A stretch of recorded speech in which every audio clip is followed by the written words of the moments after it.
Wrong button. I was like that close. That's the wrong button though. Hey everybody, good morning. I'm Captain Tommy Scoble and you're on the lifeboat. So good to see you all. Hey Lemmy, Kathy, seventh son. Phase of the moon, Miss V. Almost. I know, right? Seventh. It was there. It was this close. It was this close. All right, everybody. Before we get rolling, we actually did $1,100 that we raised for Q, and I actually spoke to Q, and not this way. We got on the telephone this morning, and I spoke to Q for 15 minutes, and I told him what we raised, and I told him that it wasn't my idea, that it was a crew member about 4 weeks ago that actually brought this up, maybe even longer than that now. Really long time ago, one of the early crew members brought up the idea of raising some money for Q. And so I said, look, man, I'm throwing this on your books. He said, oh, man, don't do that. Do me a favor and contact my mom and send that to her. Apparently, he wants to put this on Robinhood. Q has grown he makes more money than anybody in the BOP, in the Bureau of Prisons. As far as Unicor goes, he's just not more than anybody, but as much as anybody is what I should say. In Unicor, you make about 40 cents an hour. You know, you might make 50 cents an hour if you're really killing it. You do not make a lot of money, but you get a seniority bonus. So when you've been with the Unicor for 2 years, your first 2 years you owe them. On year 3, you get a bonus pay, and it comes out to like a nickel or something an hour. But he's got 30 years in, so he makes in excess of $1 an hour, and sometimes makes. He said that with overtime and all of that, at one point he was almost at $4 an hour. And I realize it sounds like nothing, right? But he doesn't spend this money at any given time. Here's what you got to remember: that Q's almost batting 1,000. Of the people that he helped that left prison, all of them stayed out. That's a pretty impressive thing. And so if and Q is very aware of the fact that he could call me or anybody else, and if it required selling our house or our car. Nobody ever has taken Q for granted or forgotten him. The people that he's gotten sober, black and white, have been a really big part of his life. So, but I want to thank everybody that donated to that. I really appreciate it. And someone donated $200 very, very late at the wire. Some money that I didn't think was coming in that actually got us up over the 1,000 mark, which was cool. We also had a donation of $272 from someone that came in from SPTV, and I said, congratulations. What that means is you have won the original hat from the lifeboat, which I thought was a pretty cool thing to put up for auction. If you're new to the boat, I wear a captain's hat. I did for better than a year, probably 500 or 600 shows, 700 shows, something like that. I wear a captain's hat, and I took it off. It has an emblem on it that is a yacht club emblem, but I took it off because I didn't want there to be any even a whiff of impropriety with people from the military. So I just took it off, and I also I want people to take us seriously too. And if the first time you ever came across the channel there was a guy in a hat, it's, if you know me, it's kind of endearing, and the people that have been here a long time, it's kind of endearing. But I didn't want to frighten anybody off. And to make a long story short, this person from SPTV said, "Yeah, I don't think I would feel so uncomfortable taking that. It should probably stay there," which I thought was a really cool thing. So maybe somewhere down the road, who knows? Maybe we'll do something else with it, raise some money for charity or something. But that's always a possibility. So let's talk about some stuff. Let's have fun. Let's learn, shall we? Today's subject matter is being honest with one's self. And I think this may be the most important subject ever. I say that a lot. I do. I say that a lot because every single time I do a show and I'm getting ready to speak, it's something that I think is the most important thing in all of sobriety or in all of life. But I'll tell you what's happened. What's happened is in the last 5 weeks, we've picked up pretty close to 2,000 subscribers. And picking up 2,000 subscribers at the Lifeboat isn't like picking up 2,000 subscribers at Chase the Heat or even at anywhere really. You know what I mean? We do a lot of back and forth. Fixed tech imp style. I'm telling you, man. Some of y'all got you people have names that make me feel like I am not very bright. I also can't see. These things have all these do is block blue. There's nothing in this. I have an eye appointment actually on Thursday. Fixed tech herb style. Well, of course. What's wrong with me? It's fixed step herb style. Welcome to the Lifeboat, man. I'm glad you're here. I'm going to struggle with that. You need a nickname in a big way. Yeah, there's a nickname coming. There is a nickname coming. It's happened to a lot of people. Oh my geez, wrong dong accounts again. No, you know what, man? Look, I dig it. I dig everybody's creativity. I really do. It's just that I'm not a smart man. And when forced to read anything on the fly, we're in trouble, right? I can talk, but that whole reading and writing and all of that stuff, man, forget about it. It also made you look like Elrond. Kathy, brave enough to say it. Did you hear what Kathy said? She says with the captain's hat on, I look like Elrond Hubbard. That's below the belt. You know what? Now I've got to do the L. Ron Hubbard because I've been called out. Let me see here, so I can use this thing as a mirror. Hold on, there we go. Except it usually ended up like this because it was always like 4 minutes before it was time to go live, and Mark would go, "Where's your hat?" And I would like have to bolt around and look for the thing, and it ended up just tossed on there. That's actually hat number 2. Never really fit the same way as hat number 1. It's just that hat number 1 got retired and now it's on the chief. Anyway, so today's Subject Matter is the reason that this was brought up is because recently we pulled in a couple of thousand people, and pulling in a couple of thousand people on a Lifeboat is not like pulling in a couple of thousand people on anyone else's channel. With all due respect to all of them, it's not like this on other channels. And what I mean by that is there's a crap load of, hey, drop me an email. Let's get to know you a little bit so that we can assist you more. There are people that don't need that, right? There are people that don't need that, but there are a bunch of people that do. And it's a good thing. I love it. I love getting to know people. I have no problem with it. But 3 things, maybe 6 things. But let's just talk about a couple of them.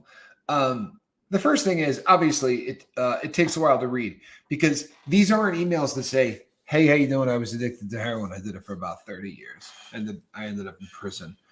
Now I'm trying to get sober. And I wouldn't want it to be.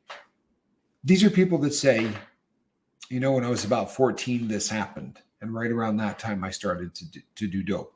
Or stories that just pour out from the soul. There's a person that has been corresponding with me that I'm not kidding you. I got a life story. I got 30 or 35 years of life, and I think it's fantastic. And it's the person connecting in a way that they probably haven't before, right? They finally go, you know what, screw it. I'm just dumping it all. I'm going to tell this guy everything. It's cathartic. It's fantastic. And I'm not complaining about the time consuming or anything else. I'm really not.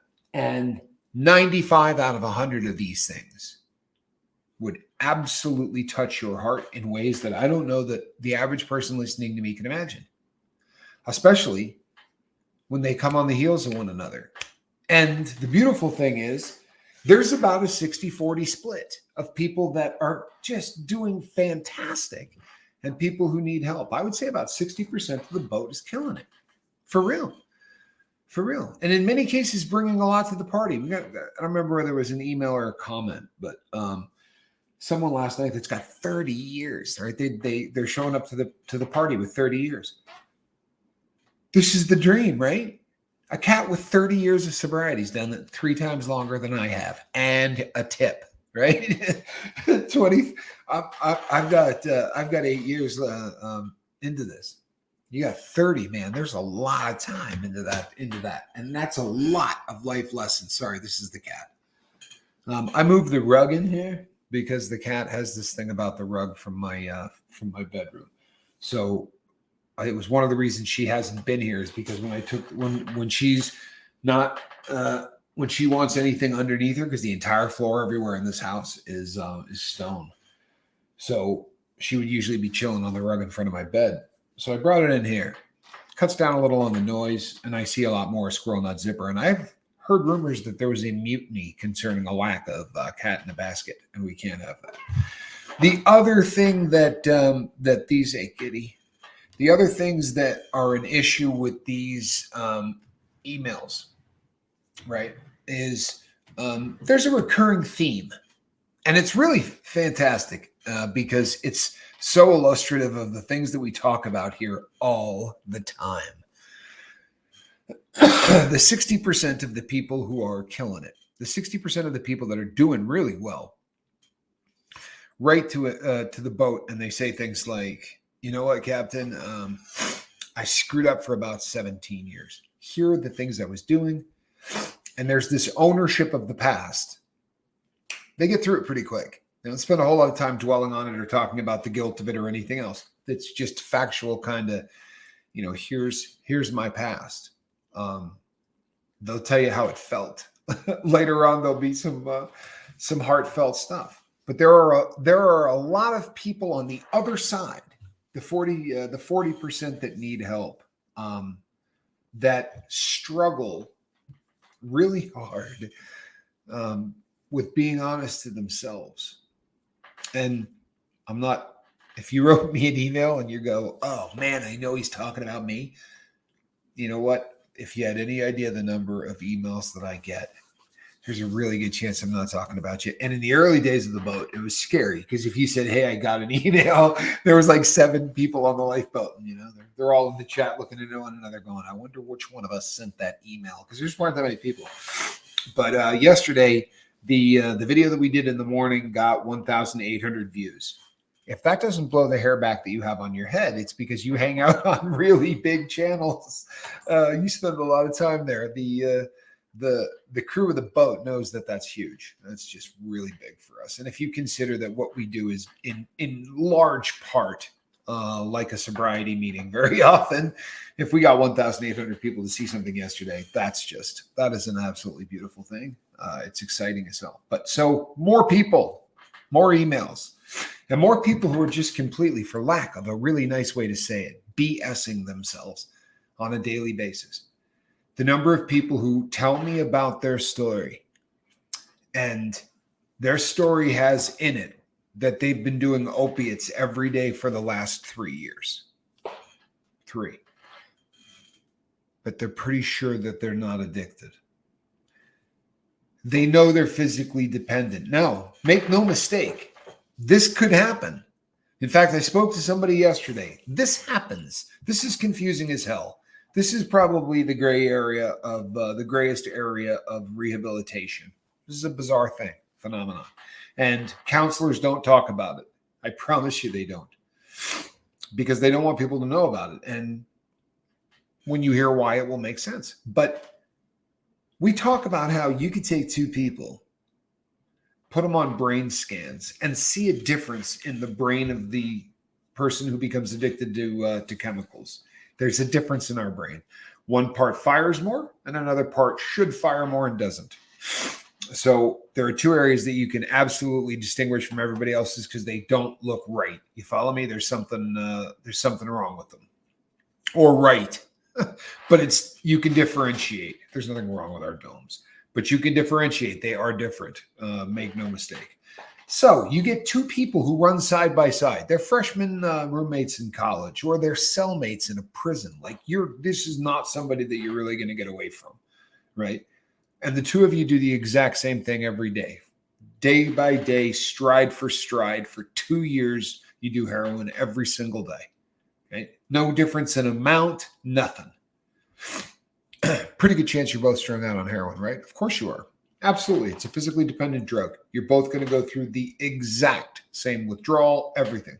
So these two guys are getting wasted every single day. Find out that they overturned a bill. This kind of crap happens all the time in prison, by the way. A new ruling overturns a crap load of cases, right? And all of a sudden, there's like 4,000 or 5,000 people that are just going to get kicked out of the Bureau of Prisons. They don't go, all right, you're gone. Very often, what they say is, look, the bill, everything's ratified. They're waiting on a signature, right? It'd be the signature of the president or the Bureau of Prisons, or there's always a signature, right? And what it does is it gives a person 5 or 6 days, 7 days to get packed up and get their life together or whatever. So the word comes down, right? These two guys are both getting kicked out. And they say, I'm not going to the street being a drug addict, right? This is how I was doing my time, whatever. And they both quit at the exact same time. They're both going to go through withdrawals. And then it will be over for one of them. Because the person who has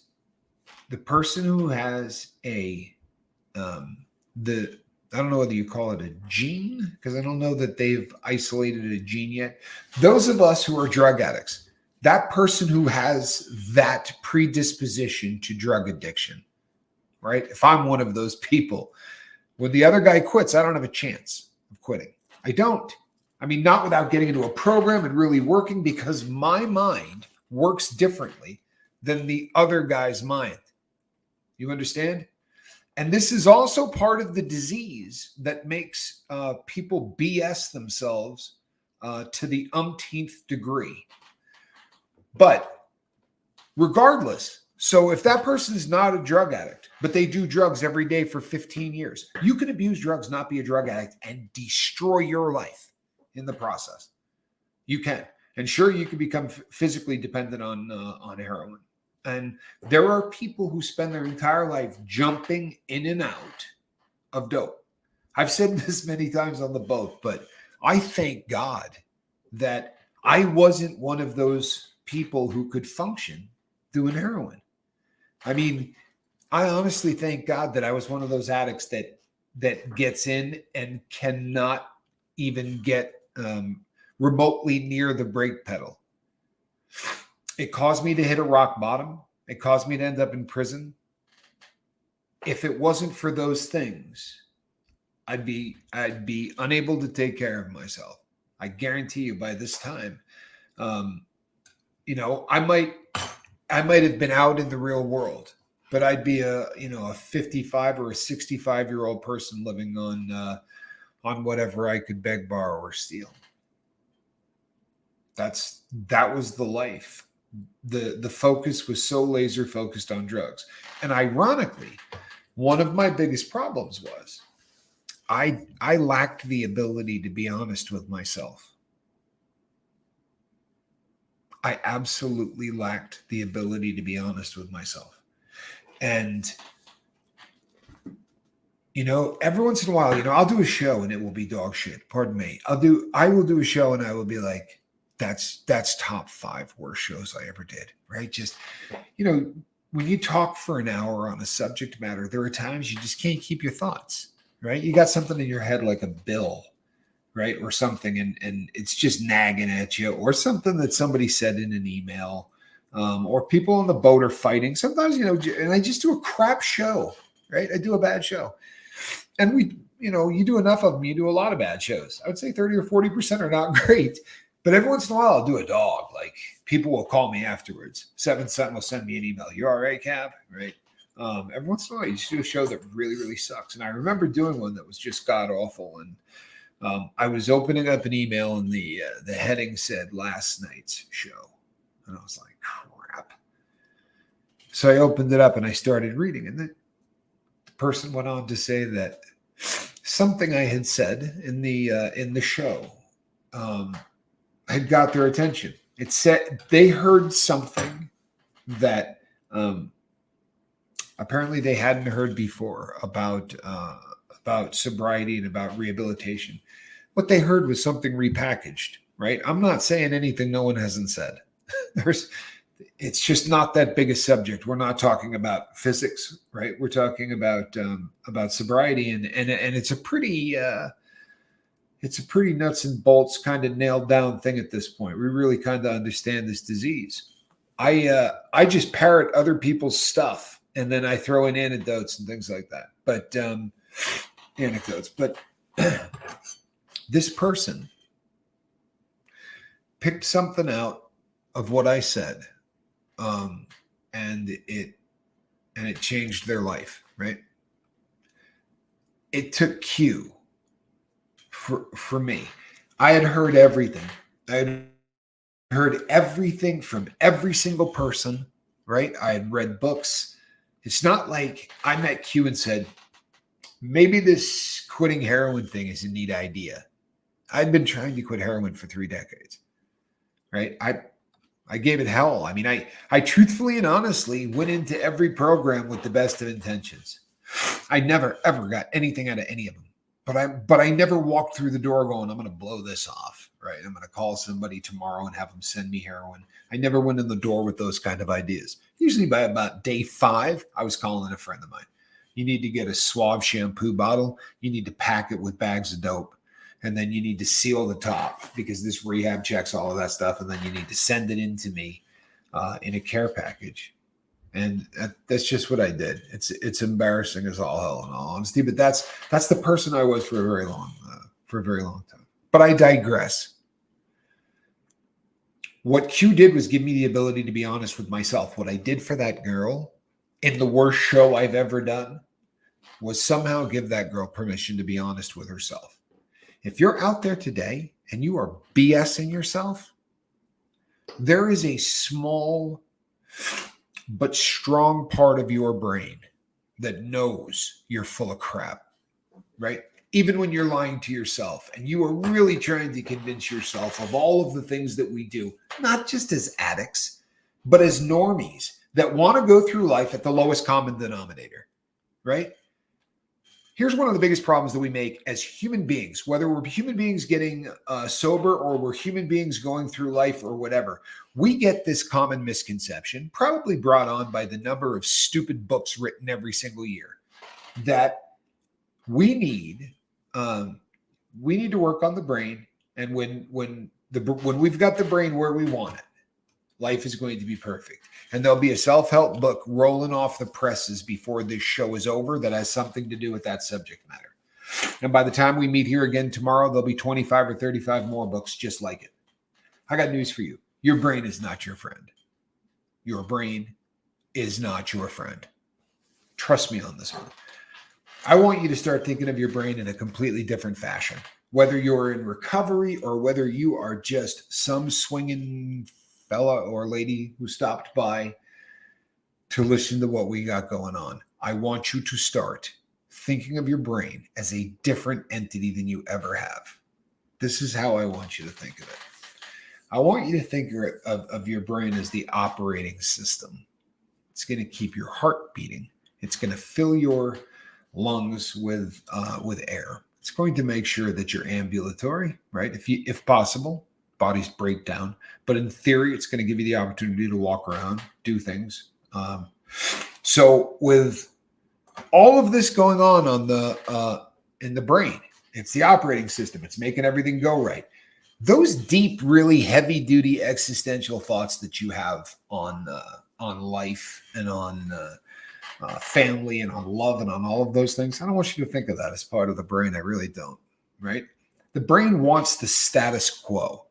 The brain is actually a really lazy employee, is what it is. It wants no change from any deviation in any way whatsoever from the norm, the baseline, the flat line of what it's doing. Your brain wants to sit back like this, like a freaking executive, and do absolutely nothing.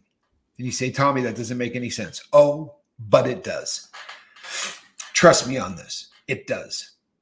This is why athletes who do these amazing feats, like running a marathon, it's not what you're doing to your body. And don't get it all messed up, running 26 miles or 24 miles, 600 yards or whatever it is, right?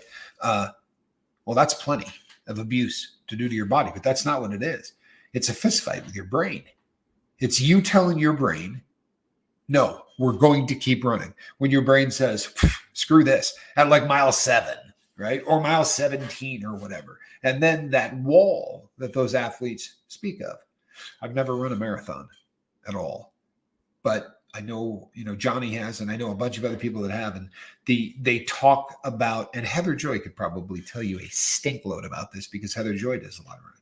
But you reach a point where your body says, I can't go anymore. And that's your brain, right? Your body's telling your brain's telling you. Does that sound about right? Like for real? So there is a you separate from the operating system, right? And you make whatever decision you want to make in life about how you view that thing that isn't your brain, right? Call it your consciousness and do it with that whatever you want, right? I like all kinds of titles I'll put on it, but I've had people say that they don't want to be triggered by religion. So I'm not trigger anybody. So I'll talk about that on the other platforms. But there is this consciousness thing that we've got going on, right? So when we say consciously, you know what? I'm ready to get sober. This is it. I'm gonna take over the world. I'm gonna start helping people. I'm gonna stop being such a loser. I'm gonna start doing well. I've got a plan, and you're fired up. There's everything in your consciousness says, I'm ready to quit this. I hate it. I'm ready for a new life. Trouble is your brain goes, oh no, screw that. Screw that. And if you don't believe me, then chances are your drug of choice was not physically dependent, right? Like alcohol or opiates. Because when you are physically dependent on a substance, your brain will make you hurt in ways that are unique to you, right? Just to your body. So everywhere I've ever had surgery, if I get dope sick, it's just going to go, oh, left shoulder? All right, we'll work on that. Because the brain is going to hurt your body systematically because what it thinks is, if I put this guy into enough pain, he's going to get those pain meds that I like, right? And we won't have to go to work. We won't have to think. We won't have to process. We won't have to feel. We could just do our baseline. That nice, lazy life we've been leading, we just got to piss this guy off enough and he'll take pain meds. Sorry, people. But this is the problem. With trying to leave anything. How do you hate? This is the problem with trying to get sober, right? This is one of the most difficult parts of sobriety or anything else for that matter, right? I mean, putting your favorite whatever. I'm trying to lose weight. I'm trying to whatever. It doesn't matter because truthfully and honestly, our brain fights us. Our brain fights us with whatever the New Year's resolution is. Doesn't matter if it has anything to do with drugs. Why do we never pull off our New Year's resolutions, right? You read the statistics every year. What percentage of people who make New Year's resolutions actually are still doing them a month later? It's like, what? 3 people, right? And one is Tony Robbins. Nope, nobody is good at hanging in on the New Year's resolutions, right? Or anything else. Why? Because our brain isn't on board. So they're going to write books all over the place about, learning to tame the mind. And I'll tell you something. There's something to meditation. There's something to prayer. There's something to anything that gets you to quiet your mind down. But I also believe that you kind of got to get in its face from time to time. Like the whole quiet down, let's light some candles, set the music right. That's all fine and dandy. And I think that it has its place, to be sure. And I do. But I also think there are times you got to look in the mirror and go, you know what? You're a liar. Look in the mirror and call yourself out on who you are. I'm not a good person. Look at yourself in the mirror. If you're out of whack, most addicts will tell you, and I hear this every day. I hear this from some of the most beautiful people I've ever met. Now, granted, I haven't seen a lot of them, but they're beautiful. I don't mean attractive. I mean, and they may be. Never met these people, but they just have beautiful, beautiful souls. And it's painful when you see people trapped into these cycles of addiction that they can't get out of. And you know what? I love everybody. And it's a painful thing to say to somebody, hey, listen, you're BSing yourself in a really big way, right? This isn't, I drink a little bit too much. I'm here because I think, it might be better if I slow down. You know what? That's great stuff. It really is. And if you're that person and they're out there, trust and believe they're out there, people that just want to slow down, and God bless them, right? God bless them. But be honest with who you are. If that's what you are, fantastic. And I can't, by the way, I'm never going to call anybody on this. And you say, well, how does this guy know anyway? Right? I shouldn't be making judgments on people, right? Yada, yada. Here's what it comes down to. A person calls me and says, I use that term ubiquitously. You understand that? Nobody calls me. I don't talk to anybody, but I do a lot of this number, right? So I'm corresponding with an individual who says to me, currently, I'm drinking about 3/4 of a fifth of vodka a day. On the weekends, right? Friday, Saturday, Sunday, this individual will finish. Instead of leaving 1/4 of a bottle at the end of the night, they will kill an entire fifth. That's a lot of alcohol. It's a lot of alcohol. Now you're getting up into the kind of alcohol consumption where if you quit cold turkey, you run the risk of having seizures. Don't send me an email and say, I quit off of a fifth and I'm fine. Yeah, everybody can be until somebody isn't, right? 500 people can do that. But the one that can't, it's going to kill. And it is not an every once in a while thing. It's the second leading cause of death in jails in the U.S. is acute alcohol withdrawal. It's a very serious thing. But this individual is drinking, for all intents and purposes, let's call it a fifth a day, 3/4 Monday through Friday, right? We'll take a running average and say it's damn close to a fifth a day. That's a lot of booze, people, right? This person says, I don't think that I'm addicted, that I have a drinking problem. You have a drinking problem. You don't need to cut down. You need to stop. And I'll be really honest, this person doesn't exist because the person who told me the story's a lot different. But if I told that story, that person's going to know exactly who I'm talking about and what I'm talking about. But this is a phenomenon. The illustration I just gave you is a phenomenon that happens to me every day. I get emails from people every day who describe these lifestyles, where I got one guy that literally lists 4 drugs that he's abusing daily, right? Prescriptions, most, not all, but most of the drugs that he's getting are prescriptions. And 3 of the 4 are respiratory depressants, right? So you've got a painkiller in there. And then there is a benzodiazepine and a heavy one, right? Clonazepam, Klonopin, heavy. And sleep medication taken at the end of the day, also a respiratory depressant. Now, this cat drinks as well, which wouldn't be the 4th drug, it would be the 5th, because this person says to make sure that all of those respiratory depressants aren't going to kill them, because they're afraid of that with everything that's going on in the world and the overdoses. They supplement this daily with methamphetamine, crystal meth. And this person said to me, I come in and out of the life. I don't really have a drug problem, but I come in and out of the life. Like I'll party like this for a year and then I'll quit. Let me tell you something. If you're taking that cocktail of drugs every single day, you're not doing that for fun. I promise you. Like I've abused everything on the planet. That cocktail that you're taking is not for fun. That's just a disturbing amount of sedation That's really what it is a disturbing amount of sedation. But here's what it comes down to. Let's do a drill where you just be honest about who you are. And if that's a tough thing to do, if scratching the surface of that kind of crap is difficult, get your pen, get your piece of paper, you get your journal, and start describing your habit. Forget the rest of it, right? Because it's going to make you uncomfortable and have you going down rabbit holes. Start small. Describe your habit. Write down how much you do, when you do it, where you do it. This was a real eye-opener for me, honestly. The first time I did this. And then I got on this rabbit hole kick because I've got a pretty wild memory.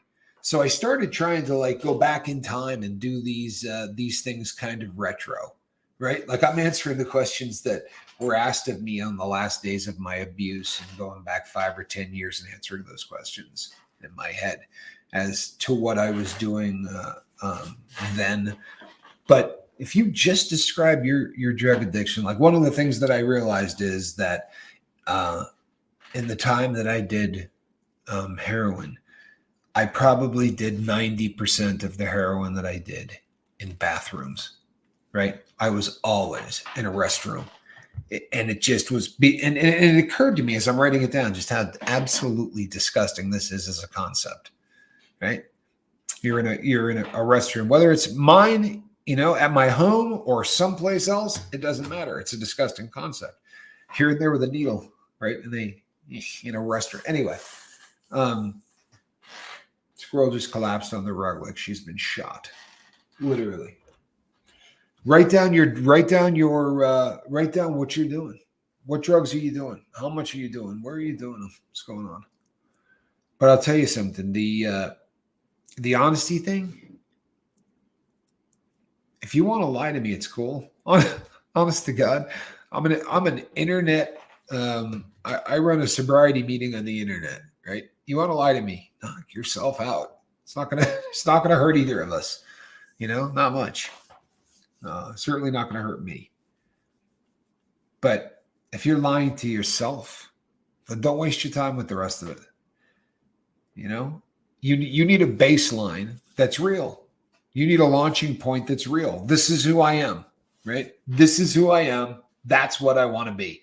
This is where I'm at. This is where I'm trying to go to, right? If you can't establish this is who I am and this is where I'm at, man, oh man, it sucks if you can't get off Jump Street. We would like you to pass go. Collect a couple of $100. You understand the idea? Get in the game. This is such an amazing time, people. There's a lot of really weird crap going on in the world, right?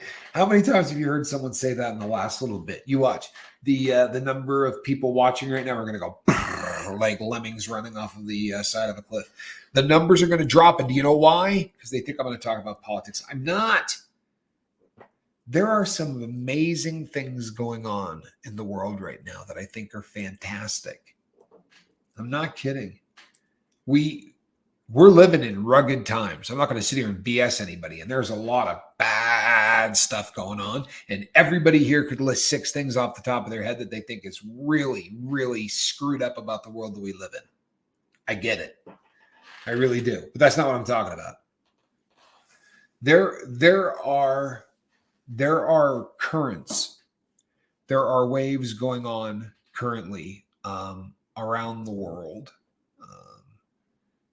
Especially here in the U.S. Hey, you know what? Pieces says money really isn't the prize. Well, if it is, you are running a game that probably will not make you happy in the long haul.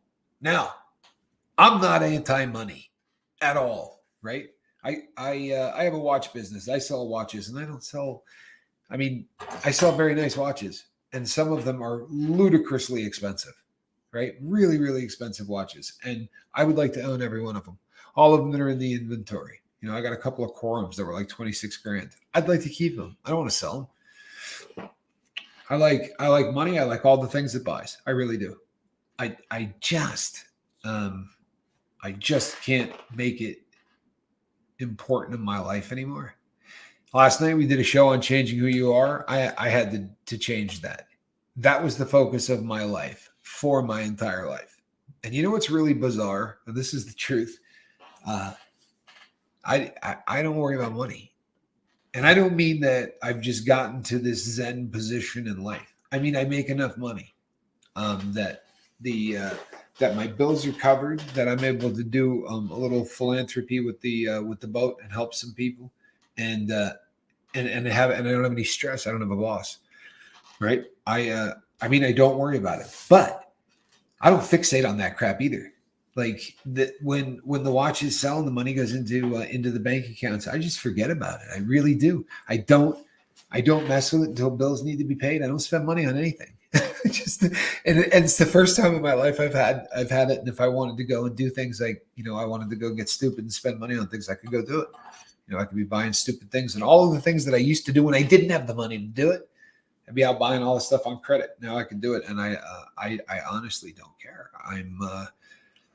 This is a very important part of my life.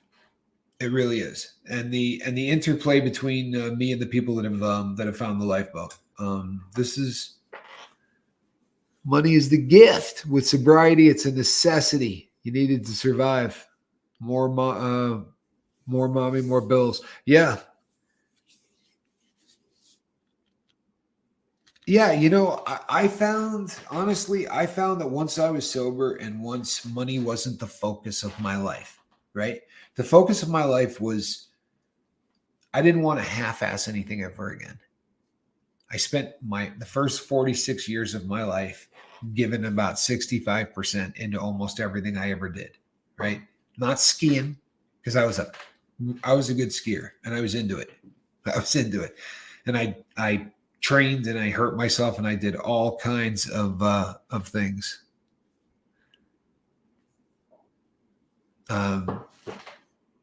Yeah, sorry, went off on a beautiful little mind.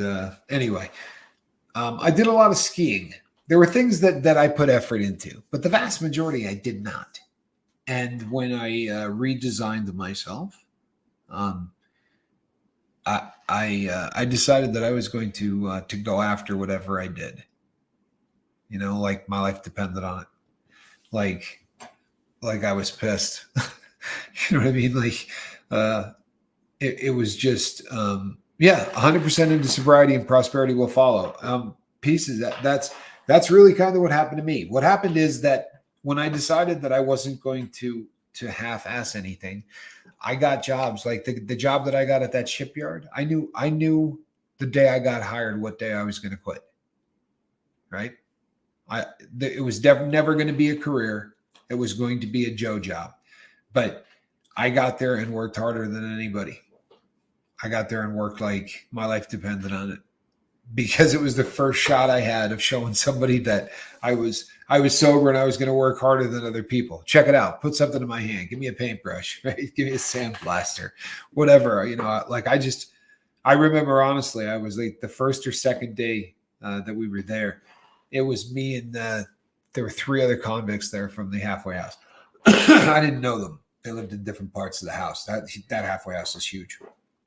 So I didn't know these guys personally yet, but a whole little van load of us from the halfway house went over there to work the first day, and we were emptying sand out of the hull of a ship where they had sandblasted the inside of the hull, and we were emptying these things with 15-gallon drywall buckets. You know what I'm talking about? Just filling it with sand, walking it up a mountain of sand that was on the inside, dumping it over the side of the boat. Right, like that was the whole job, and it was hotter than the hinges to hell. It was one of those days. We went to work at 3:00 in the afternoon, and we would work 12 hours or 10 hours, depending on the day.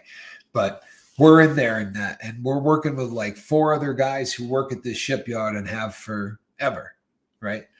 And we're about 4 or 5 minutes into it. This guy comes up and puts a hand on, not my arm, but one of the guys we were working with, and said, "Hey, you boys need to tone it down a little." He's like, "You need to back off a notch." And the guy I was with, I mean, these are convicts, and some of them, like, they were in prison 3 days earlier, And he's like, "What's that supposed to be?" Like, already ready to bow up on this dude. And the guy goes, it means you're making everybody look bad, man.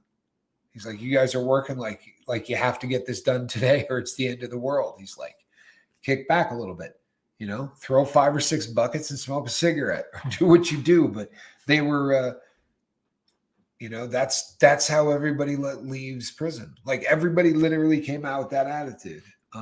Sadly, by the end of the first week, most people didn't. By the end of that first week, most people had bailed, just like most people do on New Year's resolutions and on everything else. Why? I'll tell you why. Because these guys leave prison and they get that job and they start working.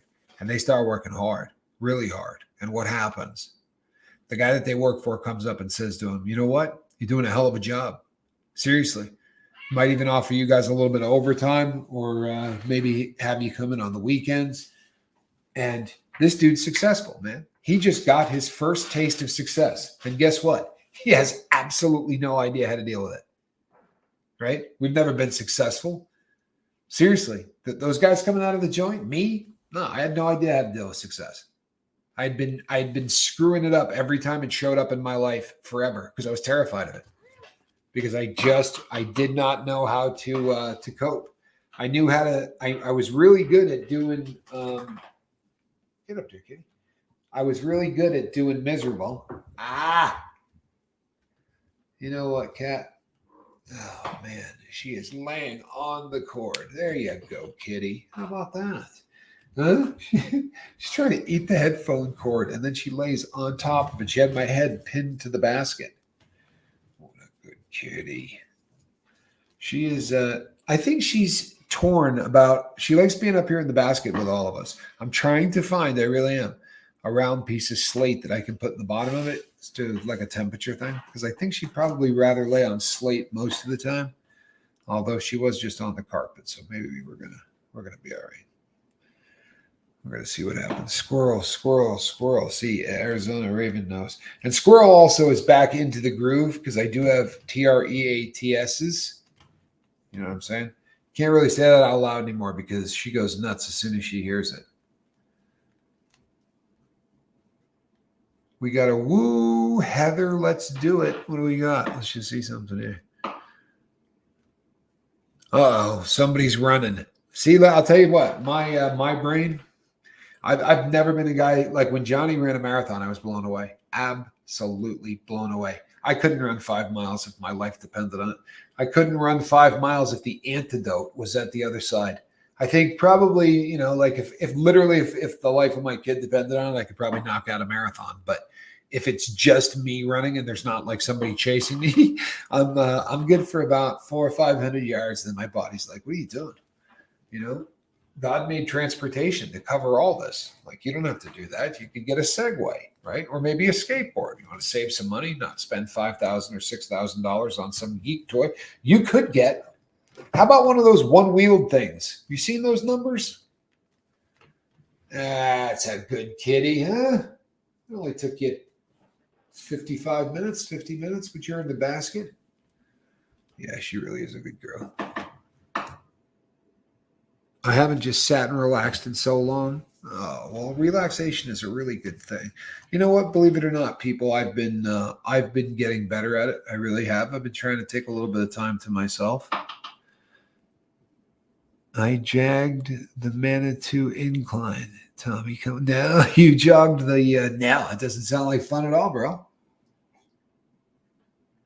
Doesn't sound like fun at all. Hold on a second. My mom always told me they can't chase you if you don't run.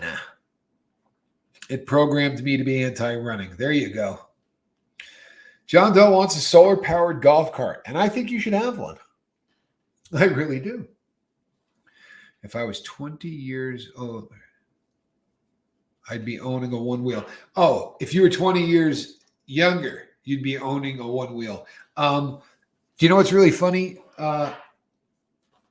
Seventh is that that's exactly what Johnny said to me.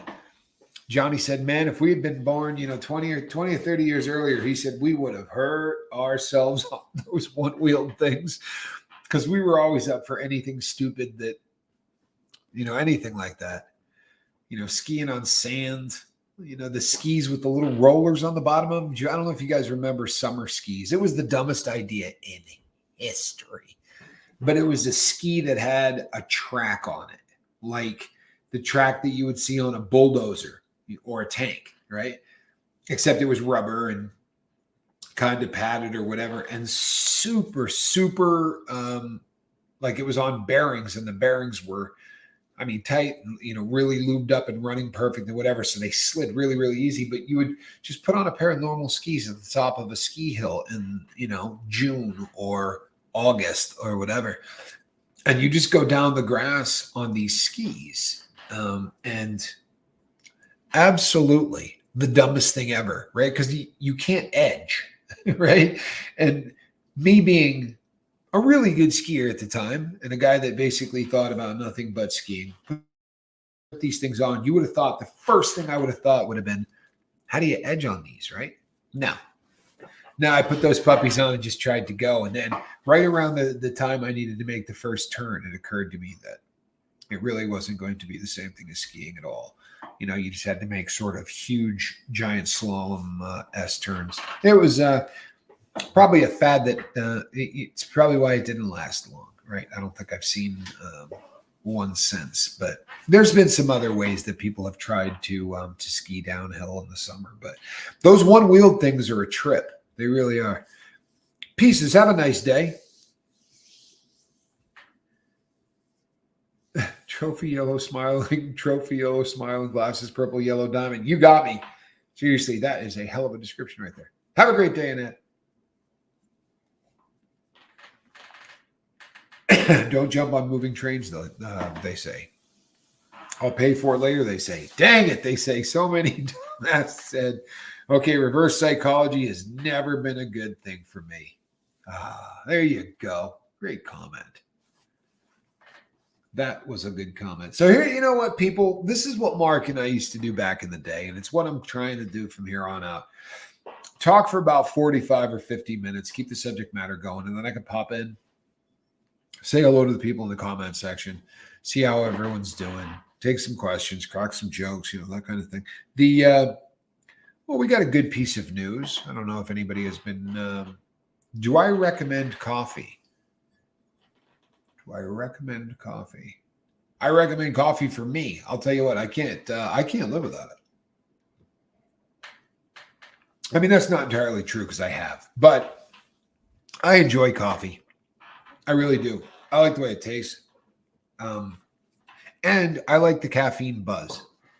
It's not a high. It's not debilitating. It doesn't, but it absolutely changes my morning.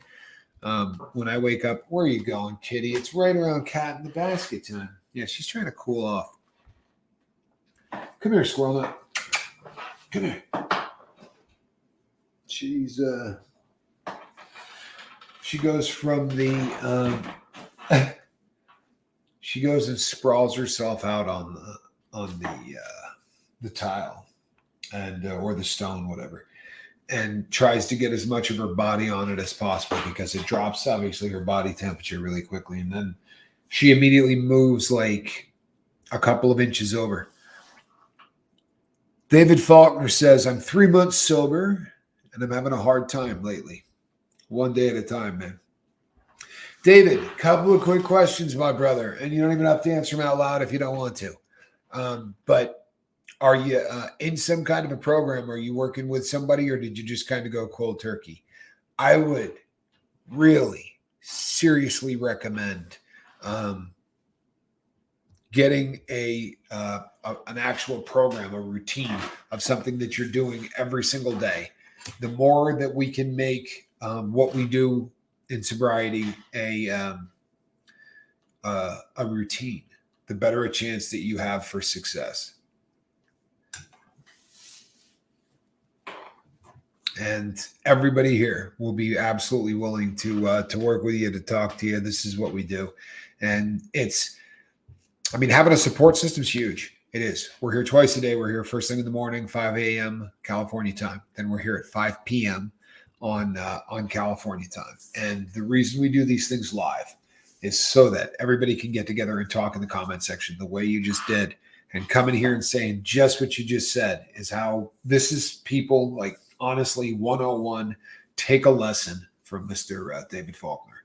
This is what you do if you're struggling, right? You go to a support system and you tell people, you get it out. If you hold things in, you lose, right? You hold things in, you lose. This is one of the very unusual games where the guy that keeps secrets in sobriety loses. Seriously, get it out. You start feeling out of sorts. Tell somebody. Well, how long I got to do that? I don't know. I'm 8 years in. I start getting squirrely. I call Alan Ballantyne, right? Actually, technically, I text him and say, call me, right? Because he lives on the other side of the freaking planet. And I think his my phone service, they like hit me up. Man, I remember calling Lady Fiona Crispin once and talking to her for like 45 minutes. It was the day that that Meta crashed. So this is for you new people. Lady Fi is a one of our moderators on the boat. She's been in the process of moving, but she's a huge part of the lifeboat. In fact, she did 90%, 95% of all of the work, setting it up, laying it out. Right, Fiona's been a huge part of the boat for a really long time. But I called her, and because Meta was down, and we were talking, and I think I was on the phone with her for about an hour, and man, my phone bill was enough to, you could have honestly, it was a small investment. It was hundreds of dollars. And I thought, man, there are no phone bills anymore. Like, how is that even possible? We normally just talk through Messenger back in the day, but she did say no basket. Sorry. 18 days sober. Brandon, well done. I'm looking to see if we got anything more from our friend, Mr. Faulkner. So happy I found this channel. Well, we're really happy that you found us, David. This is how it works, and we become stronger with every single person that shows up here. We become stronger whether that person shows up with 5 days of sobriety, 5 years of sobriety, or they just had their 5th beer. It doesn't matter. We become stronger as a family because we all do work, in the same direction, and that's huge.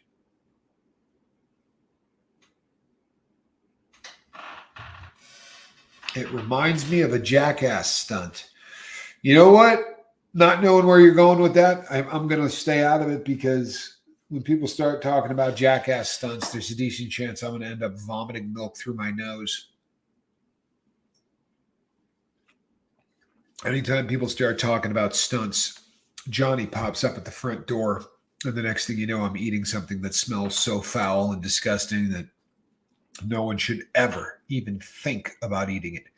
Speaking of which, September's coming fast, and it is going to be sometime in the month of September when we do when I eat some foul fish. Let me grab this cat. Milk snot. Yeah, that you've seen it. My friend from Ireland, Full of Hope, likes to watch it at half speed. Full of Hope is quite fond of seeing me vomit in slow motion and promoting that type of viewing as well. She's actually got that to catch on. If you've never seen the milk vomitus video, it's worth watching. Same with the Systroming disgusting fish video. Those two are really funny. They're worth going back the live feeds and looking through them and seeing them. Although one of them might be on video. I don't remember. Oh, yeah, I think the first one is. First one might be on video, the Systroming one. Well, alrighty, peeps. It's Tuesday, and we're going to go out and make it a hell of a day, aren't we? Can I get a yes? Wish I could still join you running, Heather, but I have medical problems. Kathy. Running is for people that have no other way to get there. You know what I mean? Running is for people who do not know any other way to get there. If you have a skateboard, a taxi cab, a scooter, a motorcycle, right? A pogo stick, rollerblades. If I left anything out? A radio flyer, wagon. Let's see. A horse, a mule, a donkey, a camel. I don't think people ride zebras, but just in case, maybe a zebra. Huh? And don't say zebra, because it's zebra. If you dated a girl and her name was Debra,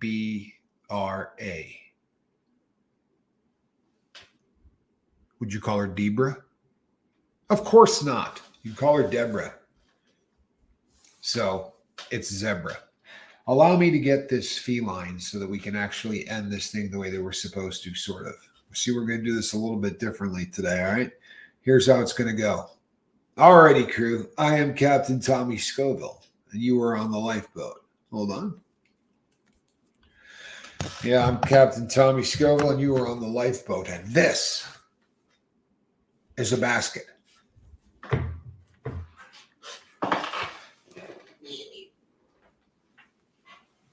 And this is a cat.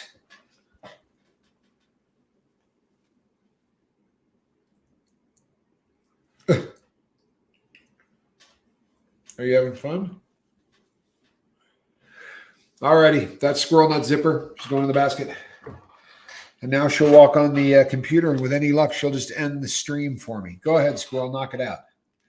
See, now it's the only time she doesn't want to walk on the computer is when I give her a chance. Come on, go ahead. There you go. Atta girl. There you go. I think you did it. I think you may have actually done it. Watch out. Let me check here, kitty. Come on. Come here.